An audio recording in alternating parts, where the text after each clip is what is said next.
Because if we're talking about, oh, I want to start contacting these homeowners, I want to start making offers, how many deals have you evaluated? Do you feel confident in your ability to come to a correct offer price? Have you ever felt like you've got the information that you need to be ready to start your investing journey, but you just don't know what to do next? If so, you're in luck, because in today's episode, I'm talking to Brian, who's one of my mentorship students. He just finished completing my 14-day beginners bootcamp. So he has a lot of information in his head, and he's trying to figure out where to direct it.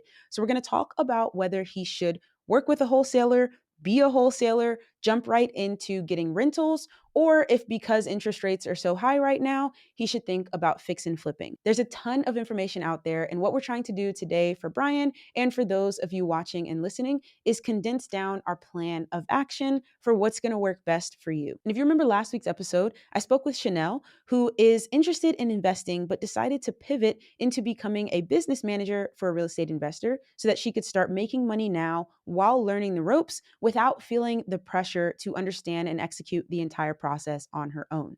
We went through how Chanel could evaluate deals for those potential investors that she wants to work with, and we even evaluated one together. You can check out how we found the ARV and the rehab budget for the property that she was interested in, which was especially cool because that property needed an addition of an extra bedroom and bathroom. So I'll put the link to me evaluating that deal in the description, where you can watch it for free with a 3-day trial to my Run the Numbers program. With that said, if you appreciate this insight for true beginners who are trying to get into real estate investing, please don't forget to change the color of the like button, and let's get into the episode with Brian. Thanks for being here, Brian. I really appreciate it. And why don't we just start off with where you are in your investing journey? What have you done so far, and what are you hoping to do? Well, my dad was a realtor and investor and broker for pretty much all of his adult life. He invested in Oakland, California. That's where we grew up.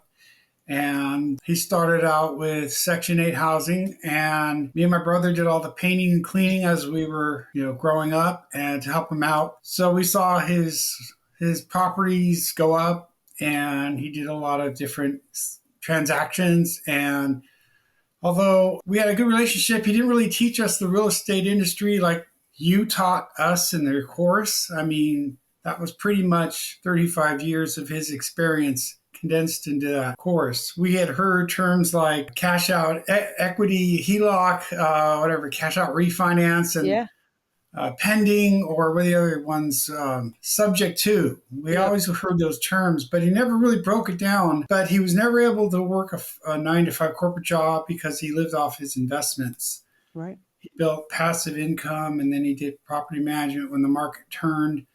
So everything that you taught in your class is sort of new to me, as well as PROPSTREAM. PROPSTREAM is a very powerful tool. I mean, data that you would never have been able to find 20 years ago is now at your fingertips. And we're talking county records, court records.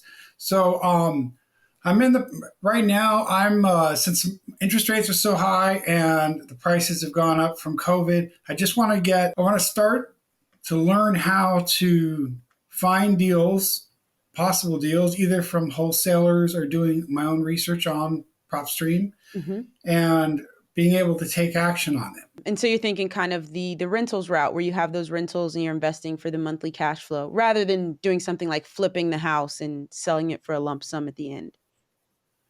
I thought about that a lot. It all depends on the situation of the home. Like, sure, would it make more sense to fix and flip if there's enough profit margin, or just to keep it and do a cash out refinance? Right. Okay. Yeah, great. I think that's a great way to think about it. I know that fix and flip is just almost like having another job. Yep. You're really just you're working a job. Yeah, high paying job, kind of risky I'm job. tired of jobs. Yeah, exactly. Enough jobs. Exactly. So, okay, that makes great sense. And what do you feel is maybe something that you feel uncomfortable with? Maybe like a shortcoming or something is still holding you back, because you have a lot of information now, but what's holding you back from taking that next step?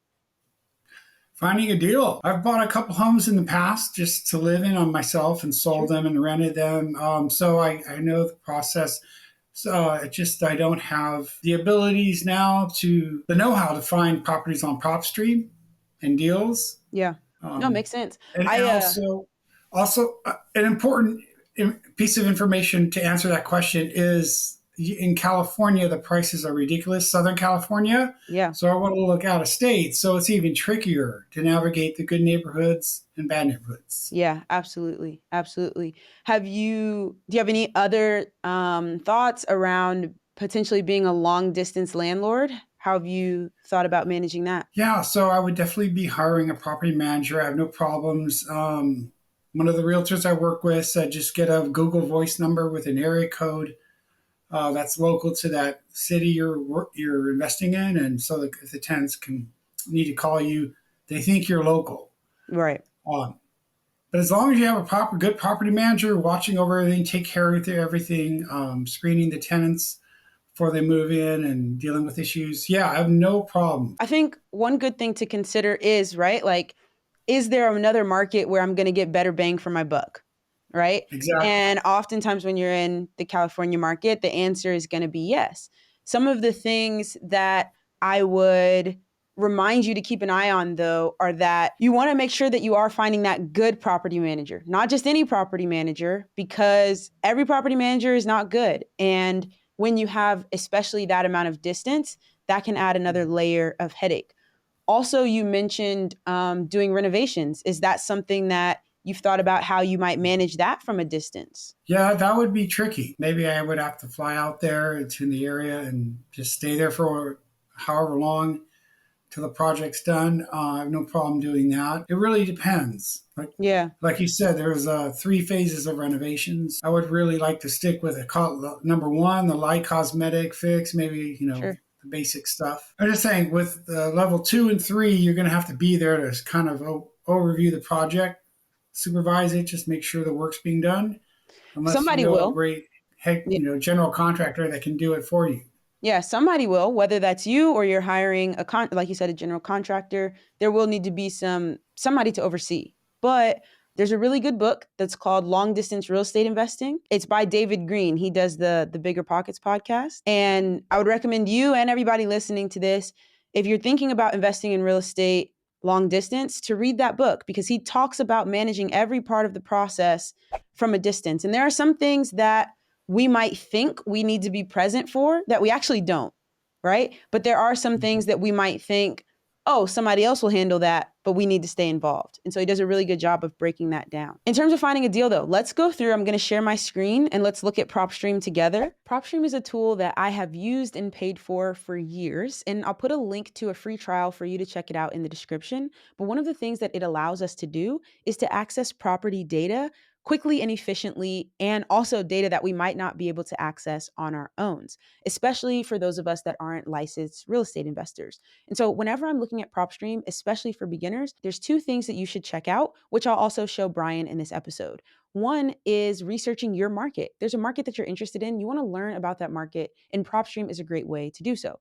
The second is to build a list of specific properties that you want to practice evaluating. Are you looking for properties that are in pre-foreclosure, or are you looking at vacant properties that are owned by tired landlords? Whatever it is, you can build that list in PropStream and then take that list and use those properties for practice so you can get confident enough to eventually start making offers on properties like those. So if you want to do this for yourself, I'll put a link to a free PropStream training in the description where you can use your free trial and go in and follow along, learn about your market, and start building your list. The link for that will be in the description. Let's start with Indianapolis, Indiana. And this is just an example, right? This isn't something that you have to go buy a property in this market because we decide to look at it.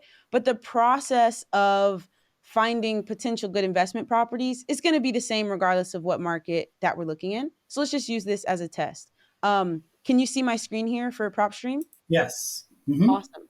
Now, you mentioned some of the criteria of things that we might be looking for, and that's spot on. You can actually go up here to where it says filter, and there's these quick list choices where PropStream is kind of put together some different characteristics that might be good to look at. You can look at on market properties, you can look at properties that are vacant, properties that have liens, pre foreclosures, auctions, bank owned, all different types of properties that you could potentially target. Are you able to see that on my screen? Um, yes.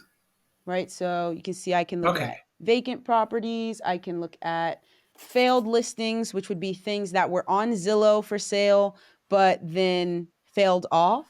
Um, we can look at tired landlords, which are oftentimes properties that have been owned by the same person for a long time, have a really low mortgage balance. They might be ready to retire and sell off that property, something like that. Do you have any Mhm. idea what type of distressed property you want to pursue?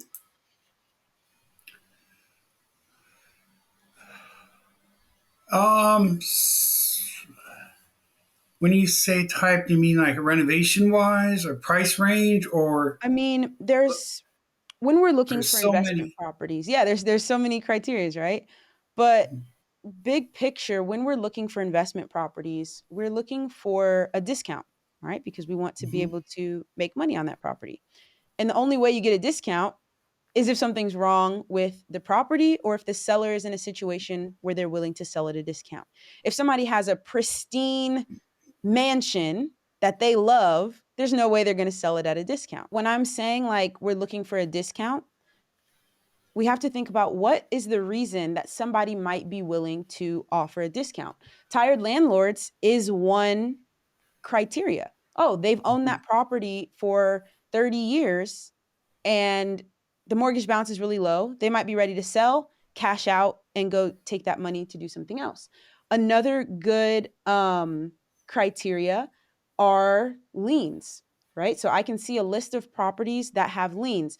Water bill hasn't been paid, the lawn is overgrown, right? These are all indications that there's some type of distress, and that's where we want to go ahead and pursue. Because, like I said, if they're living in a pristine mansion that they love, they're not selling it for a discount. One idea that I had was using PropStream, you could find out whether there's a divorce going on, Yeah, probate, or absolutely. distress, liens on taxes. Yep, absolutely. And And those that, are all here in the quick list choices. So yeah. let's go with that. It looks like there are 11 properties in Indianapolis where there's recently been a divorce going on. But here's where the power of PropStream is to go even deeper.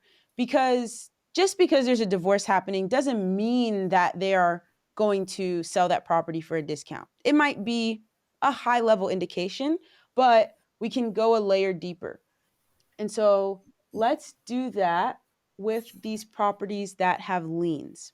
So if we look right here where it says quick list choices, we've got lien selected, but we can go even deeper. There's 8,355 properties in Indianapolis that have liens on them.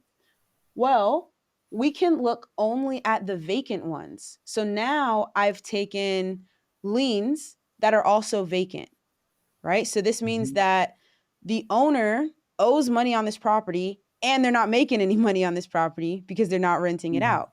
So now I've even gone a level deeper into the distress. So it went down from 8,000 to 269.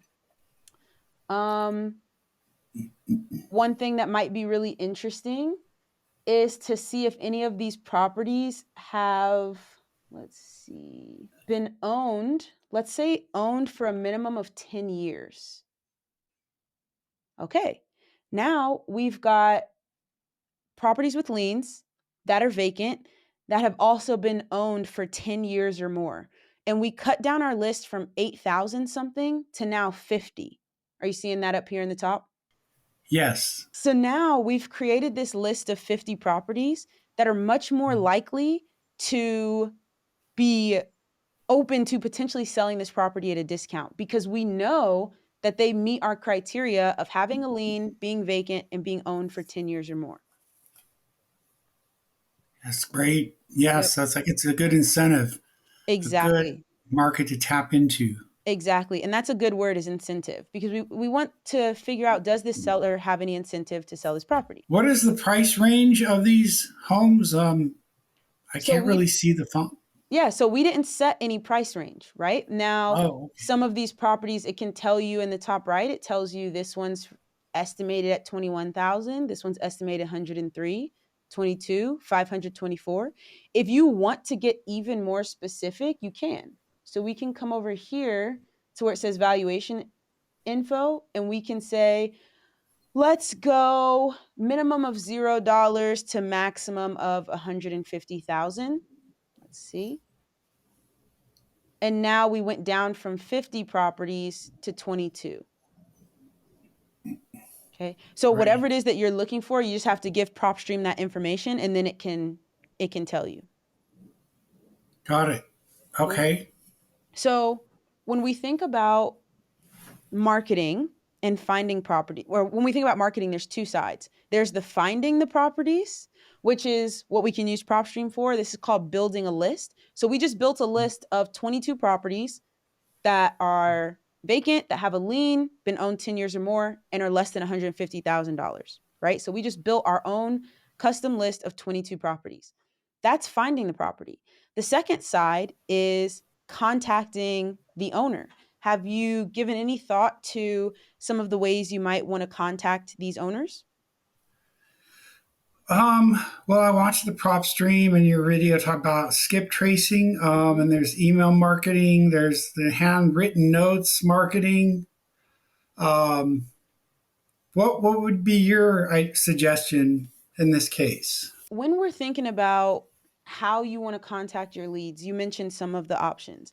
You can skip trace on PropStream, where you pay a couple of cents per phone number, and then you would call those phone numbers, whether it be you're calling them yourself or you hire a cold caller to do so. So, cold calling is one way.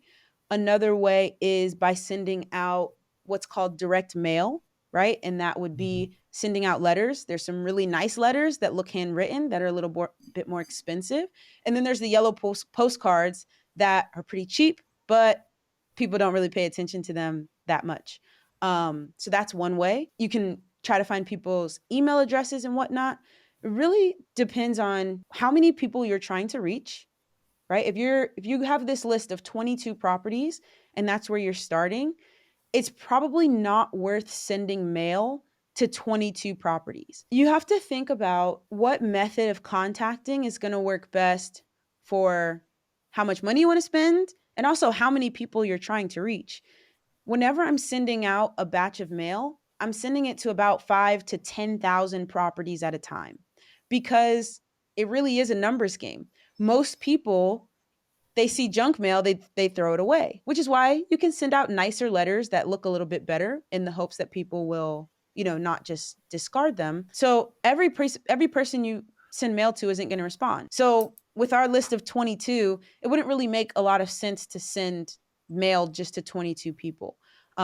So if you're starting small, that might be a good opportunity for you to skip trace those lists, call them yourself, and get some practice in with communicating with homeowners and asking them about their property, asking them if they're interested in selling. Okay, and then once I've done that, as far as if someone were interested, would I be able to figure out? I would have to actually go out there and look at the homes, but I want to schedule multiple homes. And so, if we wanted to expand that list to include nearby areas, because I would not want to fly out there for just one home, because if there was no deal to be made, it wouldn't make sense. Because, Yeah, sure. there, like you said, it's got to be some kind of a discount in order to make financial sense. Yeah. One thing I would really recommend, like I said before, is that book on long distance real estate investing, because there are some people who are of the opinion that you need to fly out and you need to see the property before you purchase it. And there are some people of the opinion that you don't, that, with a good team, whether you're buying through a real estate agent or a general contractor, that you don't need to fly out there. But you've kind of got to determine your risk tolerance, what you're able to do for your specific scenario. But I would definitely read that book so that you can make those decisions. um, and then you can decide, well, I'll fly out once I have X amount of properties on my list that I want to go see. Maybe you want to make offers before you get on a plane, because if they're going to say no, why fly out there? But that's all criteria that I would think through ahead of time. Okay, those are good points, good ideas. Yeah. Tell me a little bit about your experience with evaluating deals. Because if we're talking about, oh, I want to start contacting these homeowners, I want to start making offers, how many deals have you evaluated? Do you feel confident in your ability to come to a correct offer price? So, using all the calculators that you had provided in your course, as well as the spreadsheets, factoring in all the details as far as maintenance, vacancies, repairs, property manager. I would want to add all that up. And of course, I think in your course, you mentioned a few times that, in order to be able to find a good deal, you got to be able to run the numbers over and over again. You got to make sure that there's some kind of equity either forced through renovation or it's such a discount that you can buy it for off the market for a cheaper price than if you were to say through MLS realtors. You're on the right track, and what I would say, especially for someone who's in your scenario, right, where you have a lot of the information but you haven't yet stepped into taking a ton of action, is I would say that you should be evaluating 5 to 10 deals every single week before you ever make an offer or decide to fly out and see a property, because what you want to avoid is just going off of a gut instinct of, is this a good deal or is it not? And then you get into a situation you're not happy with. Okay, so you're saying just go through five to 10 deals per week, reaching out to them through mail with a handwritten note I wouldn't even or I wouldn't even worry about reaching out just yet. If I share my screen again here, one second. You don't need to contact a homeowner in order to practice evaluating a deal, right? And so on last week's podcast and pretty much on every episode, we go through and evaluate a deal or look for things like this here. I would, for example, let's look at this property right here. It has a lien of $600 and it's estimated to be about $100,000. Okay, so what I would do to practice evaluating this deal is I would go over to, you can do this on PropStream. If I go to details, you see this tab right here that says comparables and nearby listings. yes. This is a great way to practice running your numbers. So, what this is looking at is if our property is here in the red, it's showing us properties nearby that might be good comps. And it's showing that we can go in and look at these. We can see we can see the date range that they were sold. So this right now is looking in the last year. We could change that to the last 6 months if we wanted to. It's looking at the size of the property to make sure that it's similar to the one we're evaluating. And this is the process that we walk through in the course of, what do I need to do to make sure that these comps accurately tell me what this property could be worth? And this is what we do to run our numbers. And so I would build a list just like we did. We got 22 properties here of properties that you would be interested in. And I would practice going Mhm. in and evaluating the comps, right? So that 10 to 15 times a week, so that in my sleep, right, I know how to evaluate a deal and say, yes, that's a good deal. Let me contact the owner and make an offer. Or, nope, that's a bad deal. Let me move on.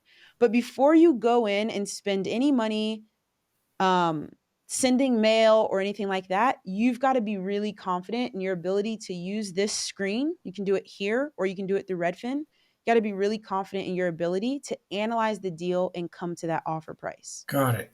Can you? What would you do? To expand the criteria, maybe, or to narrow it down? Would you add in other criteria within PropStream? Within PropStream, as you're building your list, you can add more criteria to make the list smaller. You can make less criteria to make the list bigger. But more so than focusing on, I want a huge list, I would focus on 10 to 15 distressed properties per week that I'm evaluating and coming up with the after repair value, the rehab budget, and my offer price. Okay. The thing is, we don't really know what the renovations are until we look in. And there was an important question I had asked you. Are Are you able to look into foreclosed homes or bank owned homes? Are you able to go in and physically or have the realtor go in So it to? depends on the county and sometimes depends on the bank.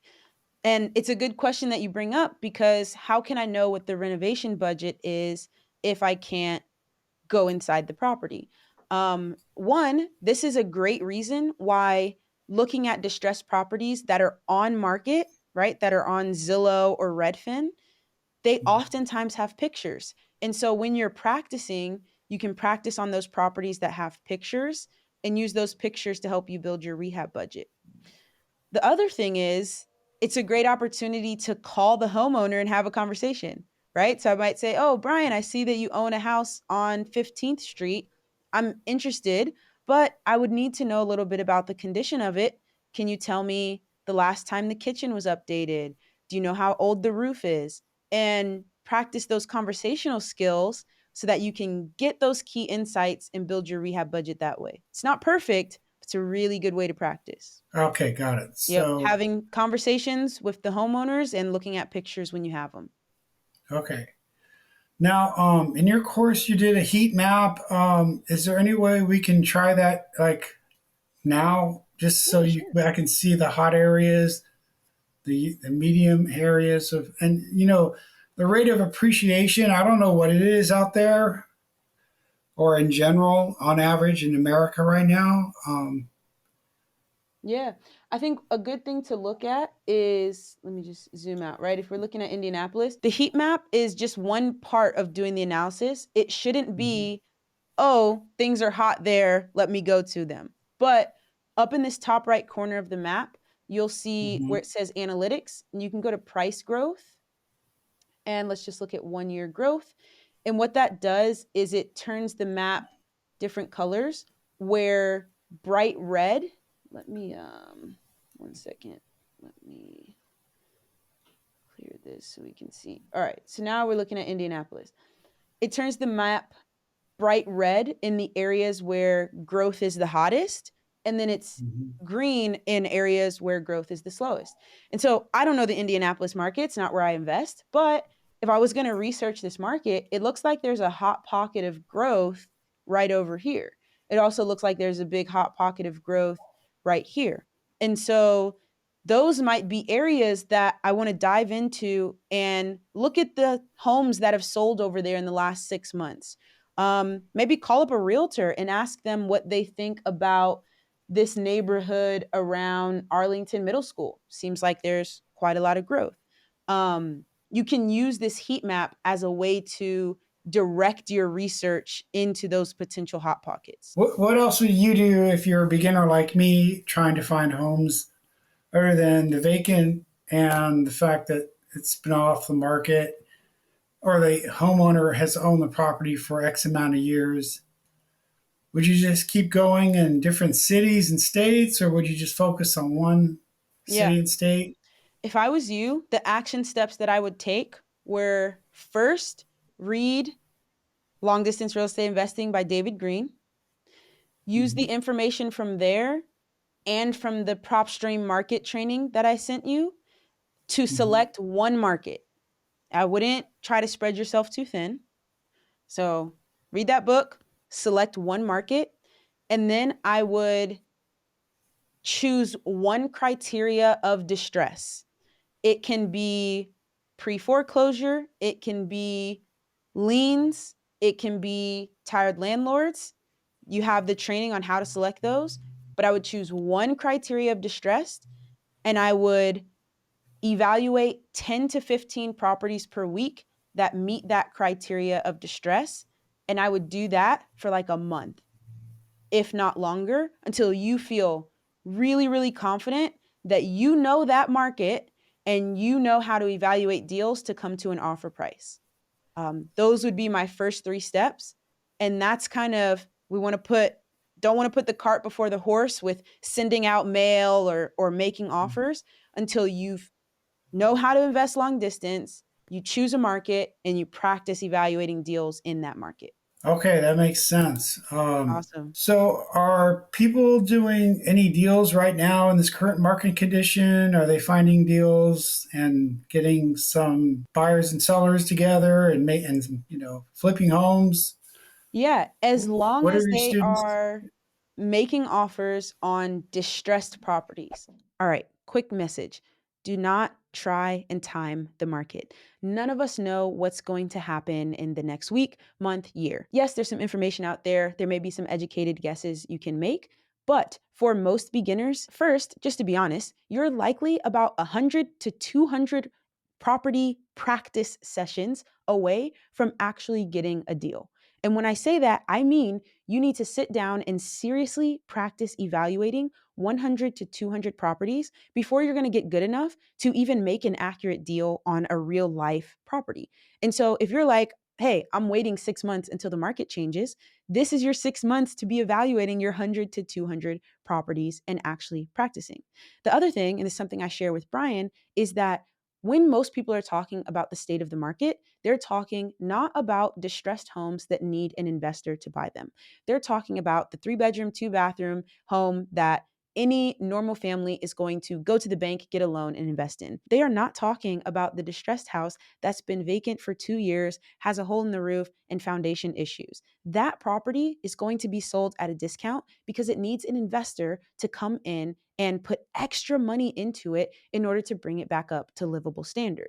And so don't spend so much time worrying about the state of the market and what the best house on the block would sell for. Instead, learn how to find the worst house on the block that needs an investor to come fix it or needs some type of solution to be provided. Learn how to evaluate those deals, practice, and then you'll be at the point when a good deal does come across your desk, you're ready to take action on it. So, the thing I would really tell you to focus on is there's no magic market out there. Deals are made by finding distress and making the right offer on them. And that can happen in any market. I've had students who have decided to invest locally to themselves in California. Why did it work?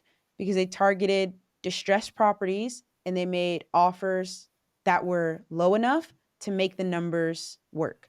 So there's no magic market. It's all about evaluating those deals correctly and finding that distress. Got it. The realtor did suggest working in your own market because of it. You're familiar with the areas, you know, the good and bad, and that you may be able to find a deal there, which would be better. It's one benefit. Um, so I'll also do that as well. In regards to when you purchased your homes during COVID and the interest rates were lower, were you able to find more deals back then that made sense financially because of the mortgage rates being so low? Would you advise waiting? Yeah. So Right. during COVID, I wasn't buying properties. And so the interest rates didn't matter. What I was doing was wholesaling. And so I was finding those distressed properties, right? I was finding houses that had holes in the roof or that had severe structural damage or were severely outdated. And I was making an offer on those properties that was low enough to leave room for equity. And then I was wholesaling those deals. And so that's why I was saying, like, that's the key part of it. And if after you find that you have a good deal, you can go into, okay, do I want to keep it as a rental because I can get a good mortgage rate on it? Or maybe the mortgage rate is too high, so I want to flip it. But it all just boils down to distressed property at the right price. Okay, got it. Yeah. And I wouldn't And suggest that you wait. Brian, I would suggest that right now you start analyzing 10 to 15 deals per week because it takes so much practice, right? It takes hours and hours and hours of practice to be ready when a good deal does come across your plate. So if you say, oh, I'm just going to wait 3 months or 6 months, and you're not practicing and preparing yourself in the meantime, well, then you won't be ready when it is time and you feel ready to, and you feel confident to buy. yeah, I understand the importance of being learning how to be a wholesaler is invaluable for finding deals. I mean, that's what you did, Mhm. and that's how you started and made money from bringing the deal to the buyer and investor. Hmm. So here's another idea. I mean, I don't mind paying a wholesaler to do all that work for me, so it would kind of speed up the process. Even still, I'll tell you this. If you want to work with a wholesaler to help you find deals, great. But you still have to be the final person to evaluate that deal and know that it's a good deal because it's your money going on the line. So it's that old saying like trust but verify, right? So if a wholesaler says, "Hey Brian, this is a good deal, go buy it." Thank you, wholesaler. And you still need to be in the place where you can confidently analyze that deal yourself. Got it. Yep. So So 10 to learning the 15 per basics week. You is gotta you gotta yeah. learn the basics. Yep. No way around it. I got it. I got it. You know, when I first started, I said that I would evaluate and make offers on 100 deals before giving up, 100 properties. And that takes months and months. Um, and if there's somebody out there who's like, nope, Brian, this will make you a millionaire in a week, all you got to do is press this shiny button. I just don't believe that's true, right? I believe that if it's easy, everybody would do it. And so putting in the practice, doing the reps is how you get to the place where you can confidently invest in real estate. That's why it's risky because it is an investment. And so you don't want to go into it if you haven't done kind of that work and that practice. Yeah, I agree. And I think I also, you know what, I'm going to start with my own area just because I know I'll be familiar with it. Sure. And then I'll expand out into different areas. That way I'll be more comfortable starting in this local market, even if Right. it's way more expensive than Indiana. Right. I think that's a good plan. I think that's a good plan and aim for that 10 to 15 per week and just continue to practice and use the resources that I have and that other people like PropStream or Bigger Pockets have and continue to learn. Okay, All right, you've got a good great. plan. Thanks to you. Well, I appreciate it. I appreciate it. If you enjoyed this episode, you're going to love the one I did with Saul, who's a few steps ahead of Brian. He has 6 deals under his belt, but he needed help evaluating a deal that he had just 16 days left to find a buyer for. We went through it together. I posted the episode. I'll link it right here and in the description. But before you go check it out, please don't forget to hit the like button. I'll see you next time.